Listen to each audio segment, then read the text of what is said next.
پیارے نبی کی پیاری پیاری اخلاقی باتیں معصوم بچیوں کی زبانی سماعت فرمائیں۔ اپنے کپڑوں کو پاک رکھو اور گندگی سے دور رہو۔ جس نے سبحان اللہ کہا اس کے لیے 20 نیکیاں لکھی جائیں گی اور 20 گناہ معاف ہوں گے۔ تم اپنے کسی بھائی سے ایسا وعدہ مت کرو جس کو تم پورا نہ کر سکو۔ جب اپنے گھر والوں سے ملو تو انہیں سلام کرو، اس سے تم پر اور تمہارے گھر والوں پر برکتیں نازل ہوں گے۔ باپ کی خوشی میں اللہ کی خوشی ہے، باپ کی ناراضگی میں اللہ کی ناراضگی ہے۔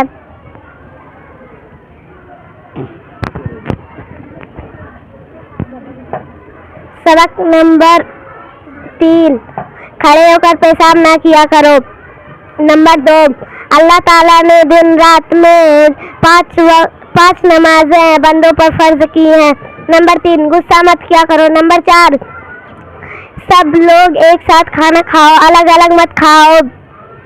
نمبر 5، جب بندہ جھوٹ بولتا ہے تو فرشتہ اس جھوٹ کی بدبو کی وجہ سے 1 میل دور چلا جاتا ہے۔ جو بھی برا عمل کرے گا اس کی سزا پائے گا۔ کھڑے ہو کر کھانا مت کھاؤ اور نہ کھڑے ہو کر پانی پیو۔ برائی کو مٹانے کے لیے نیکی کر دیا کرو۔ جھوٹ بولنا سب سے بڑے گناہوں میں سے ہے۔ جو شخص لوٹ ماری کرے وہ ہم میں سے نہیں ہے۔ سوال، اہل بیت کسے کہتے ہیں؟ جواب، اہل بیت نبی کریم صلی اللہ علیہ وسلم کے گھر والوں کو کہتے ہیں۔ سوال، حضرت حسن اور حضرت حسین رضی اللہ عنہما نبی کریم صلی اللہ علیہ وسلم کے کون تھے؟